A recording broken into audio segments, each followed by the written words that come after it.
Captain Lee Minho stared at the readings on his ship's scanner. His small salvage vessel drifted through the purple mist of the Kepler Nebula, far from any trade routes. 20 years of hunting for scrap metal and broken ships had taught him to read these displays better than anyone. But today, something was different. "Captain, you need to see this," called Yoon Jae-ho from the sensor station. The young engineer's voice carried excitement that made Minho's stomach tighten. In salvage work, excitement usually meant trouble. Minho walked over and looked at the screen. A massive shape appeared through the nebula's thick clouds. It was huge, bigger than anything he had ever seen before. The object stretched for kilometers, its dark hull barely visible against the swirling gas around it. "What do you think it is?" asked Dr. Park Ji-won, the team's scientist. She had joined them 3 months ago, claiming to study old human technology. Most people thought she was wasting her time. Humans were new to space travel, barely 50 years since they joined the Galactic Coalition. What old technology could they have? "Looks like a warship," Minho said. "But I've never seen anything that big. Even the Coalition's biggest ships are tiny compared to this thing." Jae-ho ran more scans. "Captain, I'm getting weird readings. The metal is human-made, but the technology signatures don't match anything in our databases." "Human?" Park Ji-won moved closer to the screen. Her face went pale. "That's impossible. Humans didn't have ships like this before we joined the Coalition." Minho had been working salvage since he was 16. He knew the difference between Coalition ships and human ships. Coalition vessels were smooth, curved, and efficient. Human ships were blocky, practical, and simple. This massive ship looked like neither. "Take us closer," he ordered. "But keep the engines ready to run." Their small ship moved through the nebula, toward the giant vessel. As they got closer, more details became clear. The ship's hull was dark gray, almost black. Strange symbols covered its surface, symbols that looked familiar but old. "Those markings," Park Ji-won whispered. "They're Korean, ancient Korean." "Korean? From Earth?" Jae-ho asked. "But Korea never had a space program this advanced." Minho felt a chill run down his spine. Earth's history was clear. Humans had developed basic space travel only 60 years ago. Before that, they were stuck on their home planet, fighting wars and polluting their air. The Coalition had found them and offered them membership as a junior species. Humans were grateful for the chance to join galactic civilization. "There," Park Ji-won pointed at a section of the hull. "Those symbols spell out a name. Eternal Phoenix." Before anyone could respond, their communication system crackled to life. A cold, mechanical voice filled the bridge. "Salvage vessel, Lucky Strike. This is Coalition Command Ship Unity's voice. You are ordered to maintain distance from the unknown object." Minho cursed under his breath. Coalition oversight officers always showed up at the worst times. He had hoped to examine the ship before anyone else found it. "This is Captain Lee Minho of the Lucky Strike," he replied. "We discovered this vessel in open space. Salvage rights apply." "Negative, Captain Lee. All alien technology must be surrendered to Coalition authorities for study. Prepare to be boarded." The sleek Coalition ship appeared through the nebula. It was 10 times larger than Minho's salvage vessel, its silver hull gleaming even in the dim light. Coalition ships always looked new and perfect, unlike the beat-up human vessels most people flew. "Captain," Jae-ho called out, "I'm reading massive power signatures from the big ship. Something's happening." The giant vessel began to glow. Lights appeared along its hull, running in patterns that spelled out words in ancient Korean. The symbols pulsed like a heartbeat, growing brighter with each flash. "What's it doing?" Minho asked. "I don't know," Park Ji-won said. "But those lights, they're following a sequence. It's like the ship is waking up." The Coalition ship moved closer, its weapons powering up. Commander Kang Tae-hyun, the oversight officer, appeared on their screen. His blue skin and 4 arms, marked him as a Zentari, one of the Coalition's founding species. Captain Lee, move away from that vessel immediately. Our sensors indicate it's becoming active. This could be dangerous. Dangerous? Minho laughed. It's been floating here for who knows how long. What's it going to do now? His question was answered a moment later. The massive ship's lights suddenly blazed like a star. Energy readings spiked so high that Jeho's equipment started smoking. Both smaller ships were caught in some kind of scanning beam that felt warm against their hulls. Then everything went quiet. What just happened? Kang Tae-hyun demanded over the radio. I think, Park Ji-won said slowly, it scanned us. All of us. A new sound filled their ships, a gentle humming that seemed to come from everywhere at once. The giant vessel's hull began to shift and change. Panels slid open, revealing weapons that made Coalition technology look like toys. Hangar bays opened along its sides, large enough to hold entire fleets. By the void, Kang Tae-hyun whispered. What is that thing? Before anyone could answer, a hologram appeared on both ships. It was a woman in a strange uniform with captain's bars on her collar. Her face was clearly human, with Asian features, but her clothes and bearing spoke of authority beyond anything Minho had ever seen. The hologram looked directly at Park Ji-won and spoke in perfect Korean. Welcome home, children of Earth. The Eternal Phoenix awaits your command. Park Ji-won's hands shook as she stared at the figure. That uniform, those symbols. This ship isn't from our time. It's from before, from when humans were... Were what? Minho demanded. The hologram smiled. I am Admiral Kim Hye-jin, commander of the United Earthship Eternal Phoenix. I have been waiting for you to find us. It is time for humanity to remember what we truly are. The massive ship's engines began to glow, casting light through the entire nebula. Whatever was about to happen, Minho knew their small salvage operation had just changed the course of galactic history. Admiral Kim Hye-jin's hologram walked across the bridge of the Lucky Strike as if she were really there. Her uniform was unlike anything the crew had ever seen. Black with silver trim, covered in symbols that looked both ancient and advanced. When she moved, her image was so clear that Minho almost believed she was solid. You are confused, she said, looking at each person in turn. This is natural. Your people have forgotten much. Forgotten what? Park Ji-won asked. Her voice shook with excitement and fear. Who are you really? When was this ship built? The hologram smiled sadly. I was the last commander of the Eternal Phoenix. We launched this vessel in the year 2847 by your Earth calendar. That was 3,000 years ago. Jeho dropped his scanner. 3,000 years?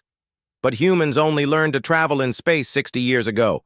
We barely had metal tools 3,000 years ago. That, Admiral Kim said, is what you were taught. It is what your leaders wanted the galaxy to believe, but it is not truth.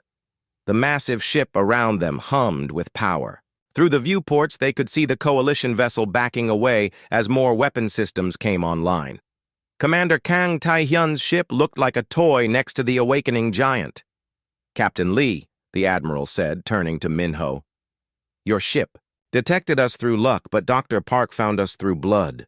Her DNA carries the old markers. She is descended from the crew families of the Earth Fleet.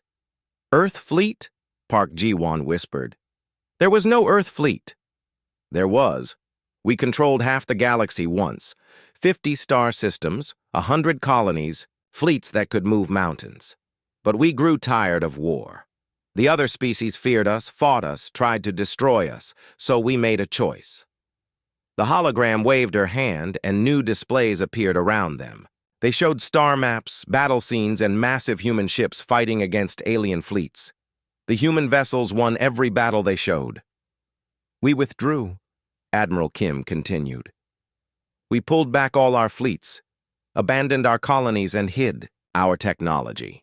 We made ourselves appear weak and primitive. When the Coalition found Earth, they thought they were saving a backward species. Minho stared at the displays. In every image, human ships looked exactly like the Eternal Phoenix, huge, powerful, and unstoppable. Why? Why give up all that power? Because power without wisdom destroys everything it touches. We needed time to grow, to learn patience. So we waited. Waited for what? Jeho asked. For the galaxy to need us again. The ship's systems continued coming online around them. Lights appeared in sections that had been dark for thousands of years. The humming grew stronger, and Minho could feel the vibrations through the deck plates of his own ship. "This is impossible," came Kang Tae-hyun's voice over the radio.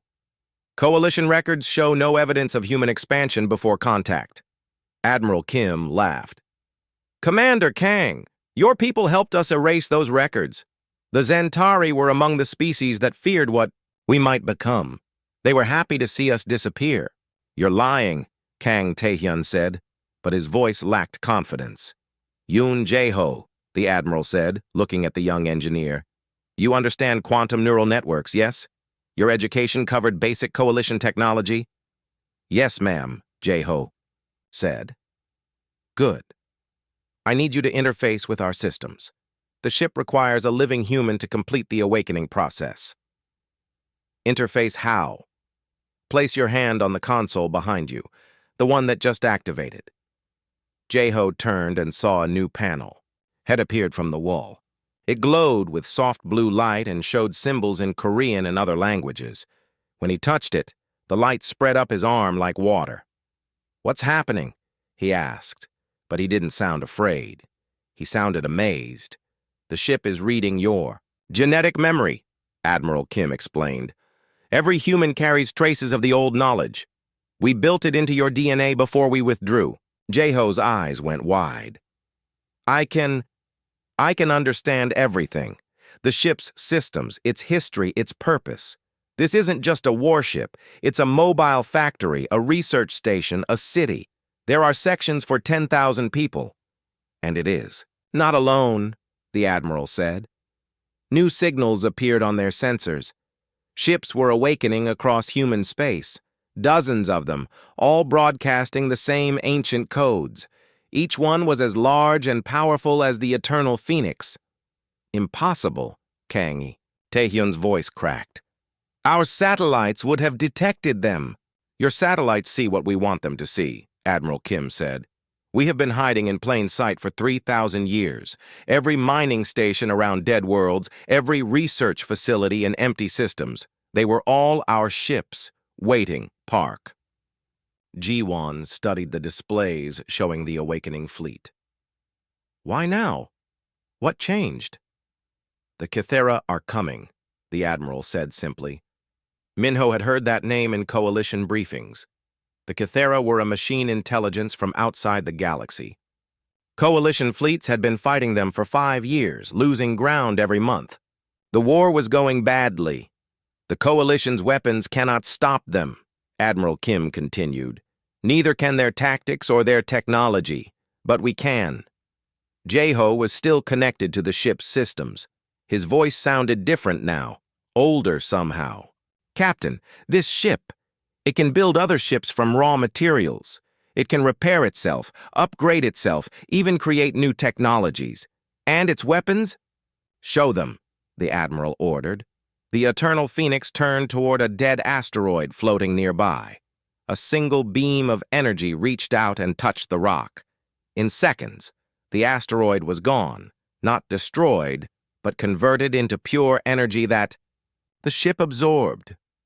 "That was a demonstration," Admiral Kim said calmly. "We could have done the same to a planet, or a star." Commander Kang Tae-hyun's ship moved further away. "This changes everything," his voice whispered over the radio. "The balance of power in the galaxy will be what it always should have been." The Admiral finished.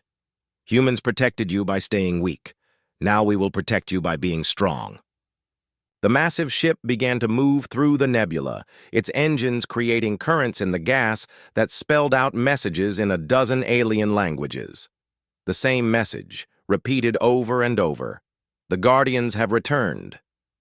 What happens now? Minho asked. Now, Admiral Kim said, you help us prepare. The Kythera will arrive in Coalition space within 6 months. When they do, they will find something they did not expect. What's that? Humanity at full strength. The Eternal Phoenix broke, free of the nebula, its hull gleaming in the light of nearby stars. Behind it, other ships began to appear. A fleet that had been sleeping for 3 millennia, now awake and ready for war. Welcome to the real galaxy, Admiral Kim said. The one where humans were never the junior species. The news spread through Coalition space like wildfire.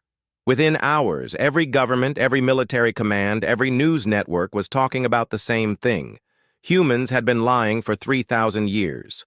Fleet Admiral Choi Sung-jin sat in his office on the Coalition command station, staring at reports that made no sense. According to his sensors, 12 massive human ships had appeared out of nowhere. Each one was larger than the Coalition's entire battle fleet combined. His door chimed, and his assistant entered. Sir, Admiral Kim from the Eternal Phoenix is requesting a private communication. Put her through, Sung-jin said. He had been expecting this call. The hologram of Admiral Kim Hyejin appeared in his office. She looked exactly as she had 3,000 years ago, down to the confident smile that had once terrified enemy commanders. Sung-jin, she said warmly, you've done well, better than we hoped. Admiral Kim. He stood and bowed slightly. I wondered if this day would ever come. You knew? She asked. All this time? My family has carried the knowledge for generations. We've been waiting, just as you asked us to. Fleet Admiral Choi had always known humans were more than they appeared. His grandfather had told him stories about the old days, about the great ships and the Star Empire, but like all human military leaders, he had kept the secret. The other species are afraid, he reported. 3 emergency sessions of the Coalition Council in the past day. They're demanding explanations. And what do you tell them? The truth. That humanity withdrew by choice, not weakness. On the main Coalition command station, panic was spreading. Counselor Nam Yuna, the human representative, faced a room full of angry alien ambassadors. Their voices filled the chamber with demands and accusations. You lied to us, shouted Ambassador Vexithari, her blue skin flushed dark with anger. 3,000 years of lies. We protected you, Nam Yuna replied calmly. If we had remained at full strength, half the species in this room would have tried to destroy us. The other half would have worshipped us. Neither option leads to peace. Peace? Ambassador Krex slammed his 6 arms on his desk. You call this peace? Hiding weapons that could destroy entire worlds? We call it patience, Nam Yuna said.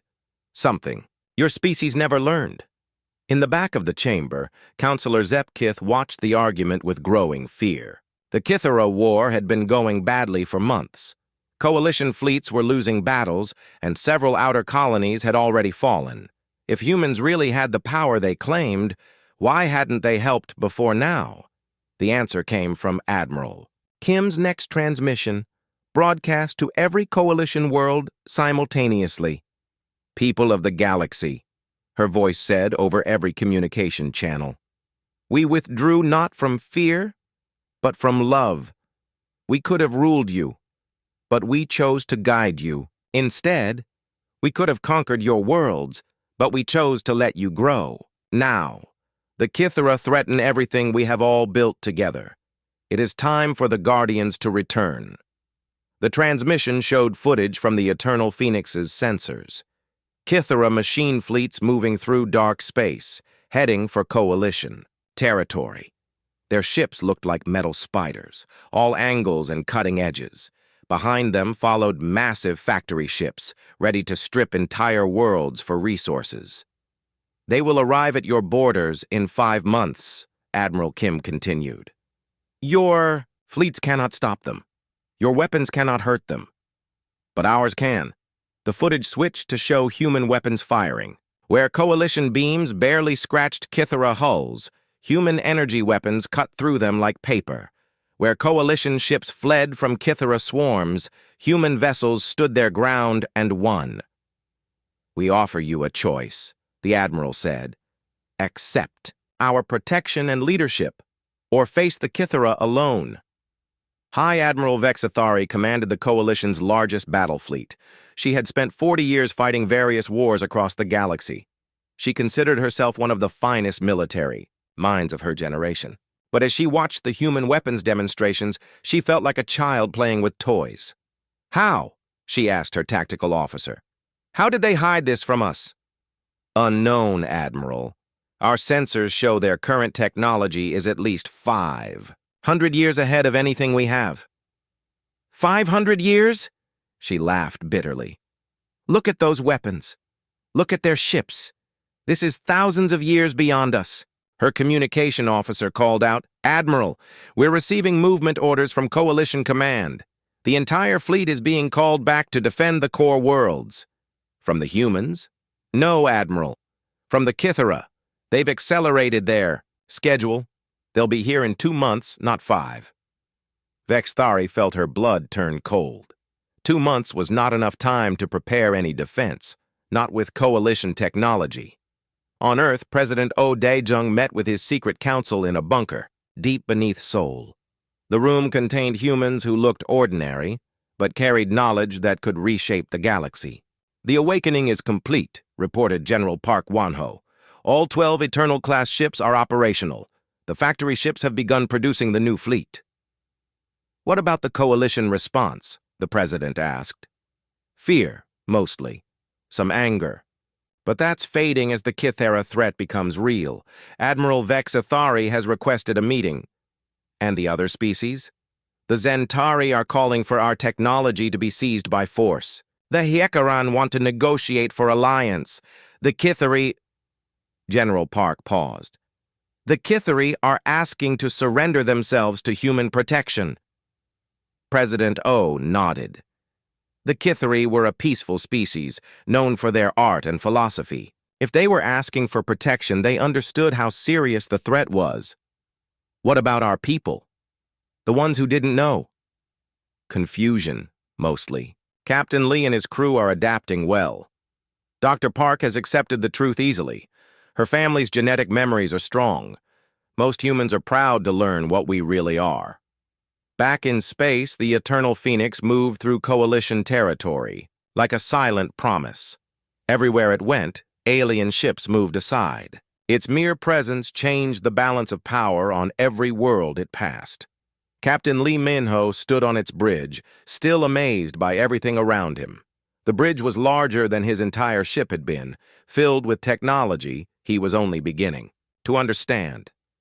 "Impressive, isn't it?" Admiral Kim said, appearing beside him. "Terrifying," he replied honestly. "All this time we could have been like this? All this time you were like this. You just didn't know it. And now the whole galaxy knows. Yes. The question is what they will do with that knowledge." Their answer came the next day. High Admiral Vexathari's fleet approached the Eternal Phoenix, but not in attack formation. Instead, they came with communication flags raised.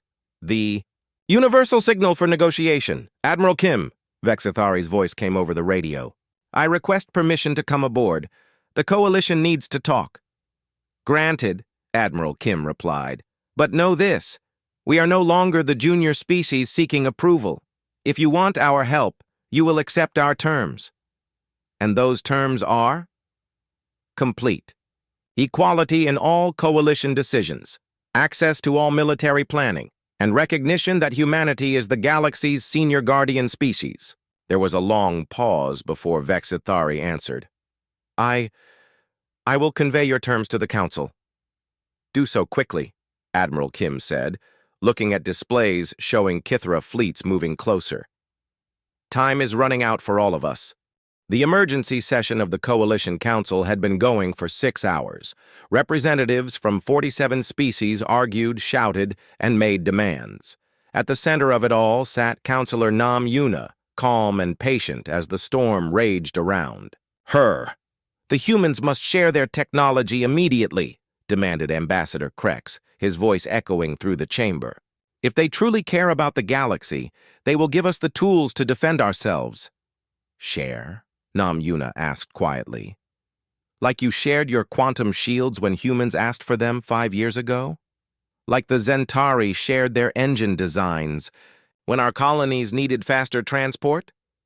"That was different," Ambassador Vexithari said. "We were protecting our own interests." "Exactly," Nam Yuna replied. "And now, we are protecting ours." Outside the station, space itself seemed to hold its breath. The Coalition's mightiest fleet hung motionless around the command center, 200 ships representing the combined military might of the galaxy's greatest powers. But they looked like toys compared to what waited beyond them. 12 human ships hung in perfect formation, dark and silent. Each one was larger than the Coalition's entire fleet. They had arrived without warning, appearing from hyperspace in positions that should have been impossible to reach. No weapons were aimed at the Coalition ships. No threats had been made. They simply waited. Grand Marshal Zepkith stood on the bridge of his flagship, staring at the human vessels through his viewport. In 60 years of military service, he had never felt so helpless. "Marshal," his tactical officer called out, "we're receiving a transmission from the lead human ship." "Put it through." Captain Ryu Dohwan appeared on the main screen. He was young, for a ship commander, but his eyes carried the weight of ancient knowledge. "Grand Marshal, I am Captain Ryu of the UES Rising Dawn. Do you require assistance with anything?" The question was polite, almost friendly, but Zepkith understood the real message. The humans were asking if the Coalition needed help understanding how completely outmatched they were. "Your ships," Zepkith said carefully. "They're quite impressive." "Thank you," Captain Ryu replied. "Though these are just our light cruisers. The real warships are still in production." Light cruisers. Zepkith's flagship was classified as a super dreadnought, the largest ship in the Coalition fleet. These light cruisers could fit his ship. Inside their cargo bays. "Captain, may I ask about your weapons?" "Of course." Captain Ryu turned to someone off-screen. "Navigation, please target the asteroid field in Sector 7. Fire Solution Alpha." "Targeting, sir." A moment later, light erupted from the Rising Dawn. Not the familiar beams of Coalition weapons, but something entirely different. The energy moved like liquid lightning, reaching across space to touch a cluster of asteroids 30 million kilometers away. The asteroids didn't explode. They simply stopped existing. In their place, empty space showed the stars beyond. Controlled matter. "Conversion," Captain Ryu explained casually. "We can scale it up for larger targets if needed." Zepkith felt his legs go weak. "Larger targets?" "Planets, if necessary. Though we prefer not to damage inhabited worlds." Captain Ryu paused. "We understand the Kithara have no such restrictions." That was the heart of it. The Kithara had already destroyed 3 Coalition colonies, stripping them bare for resources. Their machine fleets turned entire worlds into raw materials for more ships. Coalition weapons could barely scratch their hulls. "Captain," Zepkith said, "if your people wanted to conquer the galaxy, could you?" "In about 6 hours," Captain Ryu replied without hesitation. "But conquest was never our goal. Protection is." Inside the council chamber, the arguments continued. But gradually the tone was changing. Fear was giving way to desperate hope. "The Kithara will reach our borders in 3 weeks, Councillor Bei Yunji said, reading from the latest reports. "Our outer defenses have already fallen. Colonies are being evacuated. How many ships do we have left? Asked Ambassador Hicks. Operational? Maybe 800. But our losses are increasing every day. The chamber fell silent. 800 ships against the Kythera's endless swarms was hopeless. What do the humans want? Ambassador Vexthari asked finally. Namyuna stood slowly. Equality, not dominance but partnership. No more junior species classifications. No more technology restrictions. No more treating humans like children who need protection. And in return, we protect the galaxy. All of it. Forever. Can you? Asked Ambassador Krex. Can you really stop the Kythera? Namyuna activated a display showing the human fleet outside. Would you like a demonstration? Before anyone could answer, alarms began sounding throughout the station. Kythera scouts had appeared at the edge of the system, 3 days earlier than expected. On his flagship, Zepkith watched his sensors track the enemy ships. 5 Kythera vessels, each one a kilometer of twisted metal and cutting blades. They moved through space like predators, scanning for weakness. All ships, battle stations, he ordered. Prepare to engage. Marshal, Captain Ryu's voice came over the radio. With respect, your ships should maintain distance. We'll handle this. Captain, there are 5 of them. You only have 12 ships. 12. Ships is 11 more than we need. The Rising Dawn moved forward alone, leaving the other human vessels behind. It approached the Kythera scouts at a steady pace, making no aggressive moves. The Kythera responded as they always did, with violence. All 5 ships opened fire at once, their weapons designed to cut through coalition hulls like paper. The beams struck the Rising Dawn and stopped. Not deflected, not absorbed, but simply stopped, as if they had hit an invisible wall. Impossible, Zepkith whispered. Adaptive shielding, Captain Ryu explained calmly. We've been studying Kythera weapons for 3,000 years. We know exactly how they work. The human ship fired once. A single beam reached out and touched all 5 Kythera vessels simultaneously. They vanished in flashes of converted matter, leaving nothing behind but empty space. The entire engagement had lasted 8 seconds. Marshal, Captain Ryu said, would you like us to deal with the main Kythera fleet as well? Our sensors show approximately 2,000 ships heading this way. 2,000 ships? Yes. They should arrive in 18 hours. Shall we intercept them? Zepkith looked around his bridge at the shocked faces of his crew. 2,000 Kythera ships would have been the end of coalition civilization. To these humans, they were apparently just a minor inconvenience. Captain, he said slowly, what would happen if we said no? If the coalition refused your terms? Then, we would respect your decision, Captain Ryu replied. We would withdraw our ships and return to hiding. The galaxy would face the Kythera without us, and you would let us die. We would mourn your passing, but we cannot protect people who refuse to be protected. The truth hit Zepkith like a physical blow.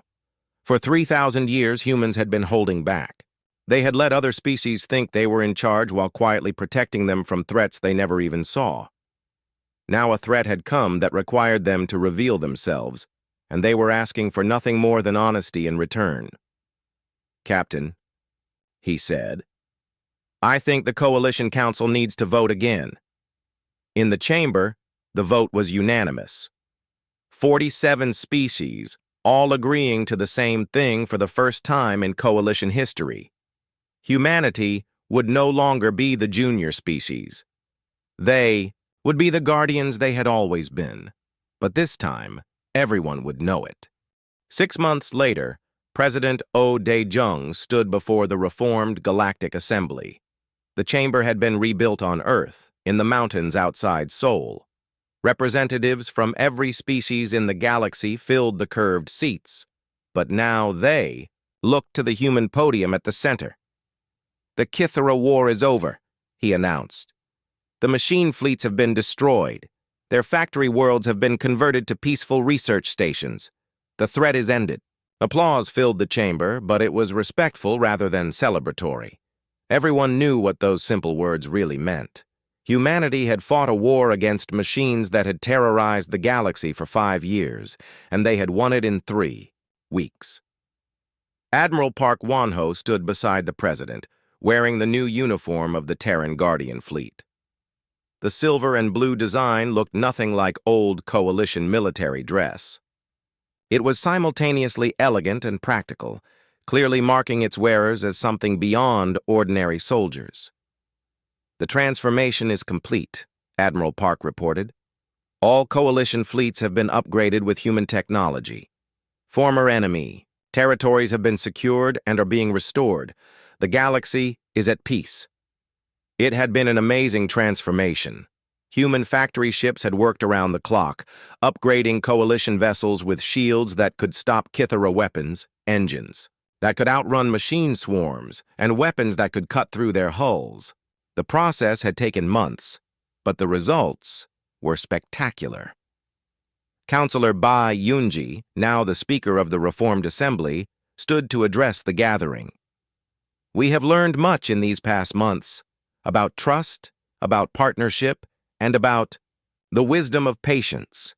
She gestured to displays showing the new galactic map. Human ships patrolled every border, their sensors watching for threats from outside the galaxy.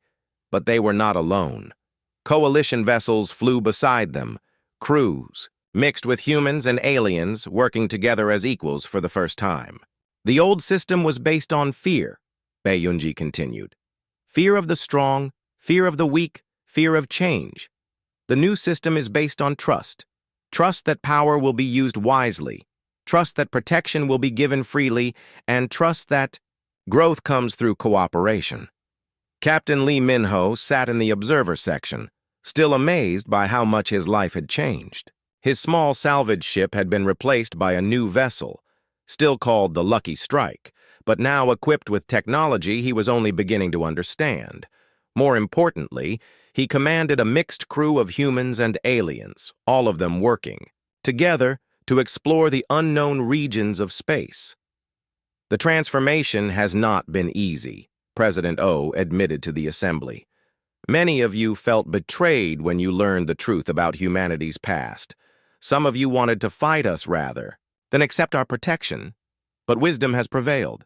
That was putting it gently. 3 species had tried to form an alliance against humanity in the early days.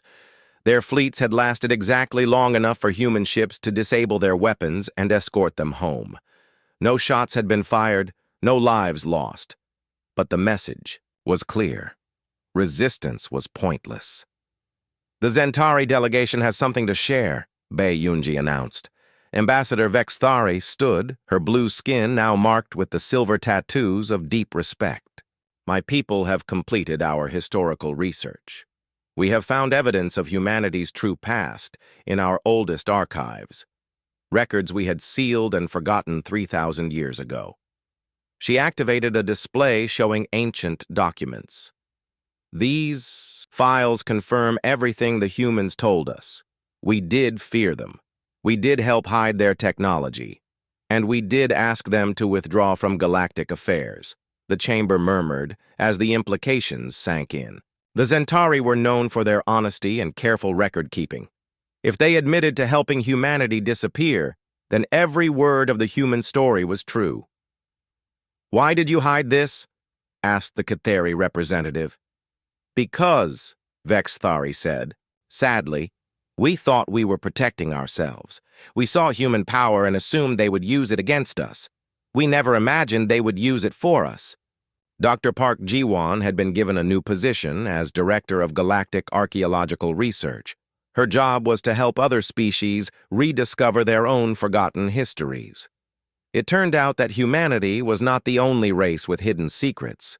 They were just the only ones who had hidden their strength instead of their weakness. "We have found evidence of the true galactic timeline," she reported to the assembly. "Humans first achieved interstellar travel 4,000 years ago. We had already explored half the galaxy before most of your species developed written language. More. Displays showed the real history. Human colonies scattered across the stars, massive construction projects, and fleets that dwarfed anything the modern galaxy had ever seen. But we also found evidence of why you withdrew, Dr. Park continued. War, constant, devastating war. Every species that achieved spaceflight immediately tried to conquer their neighbors. The galaxy was tearing itself apart. Until humans stopped it, President O said. We didn't conquer the warring species. We simply removed ourselves from the equation. Without our technology to fight over, without our colonies to envy, the galaxy gradually found peace. And you waited, Bei Yunji said. For 3,000 years, you waited for us to mature enough to handle the truth. Some of us thought we should wait longer, Admiral Park admitted. But the Kithara threat forced our hand.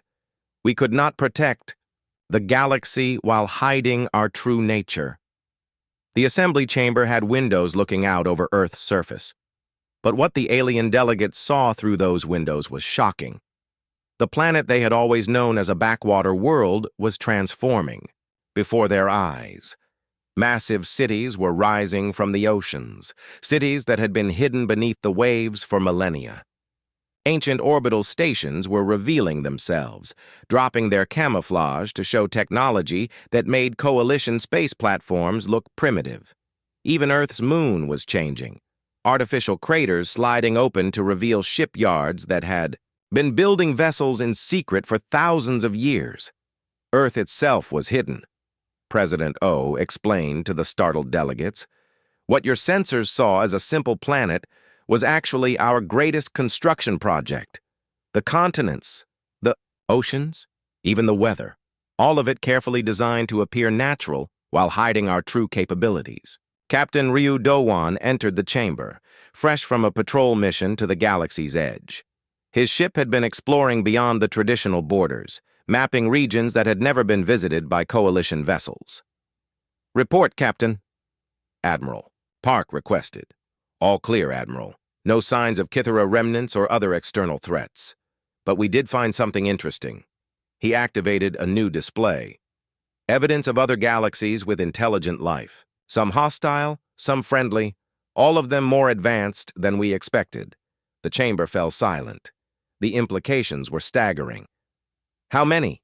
President O asked. At least 12 nearby galaxies with active civilizations. We estimate contact within the next century. And are we ready for that contact? Bai Yunji asked. President O looked around the chamber at the faces of 47 species, all of them now united under human protection. We will be. Together. The assembly session ended with a ceremony that would have been impossible under the old system. Representatives from every species placed their hands on a new charter, not a treaty of surrender or submission, but a true partnership agreement. Humans would protect, but they would also share. Aliens would follow human leadership, but they would also contribute their own knowledge and perspectives. As the delegates filed out, Captain Lee Minho approached Admiral Kim Hyejin's hologram. She had remained active, serving as an advisor to the new government. Admiral, he said, do you think we did the right thing, revealing ourselves? The galaxy needed guardians, she replied. For 3,000 years, we protected from the shadows. Now we protect in the light. Both methods have their place. And the future? The future, Admiral Kim smiled, is what we make it. Together. Outside, the sun set over a world that was no longer hiding. Earth's true face was finally visible to the galaxy. Not a primitive planet struggling to join galactic civilization, but the ancient heart of the greatest civilization the galaxy had ever known. Humanity had come home. And they had brought the rest of the galaxy with them.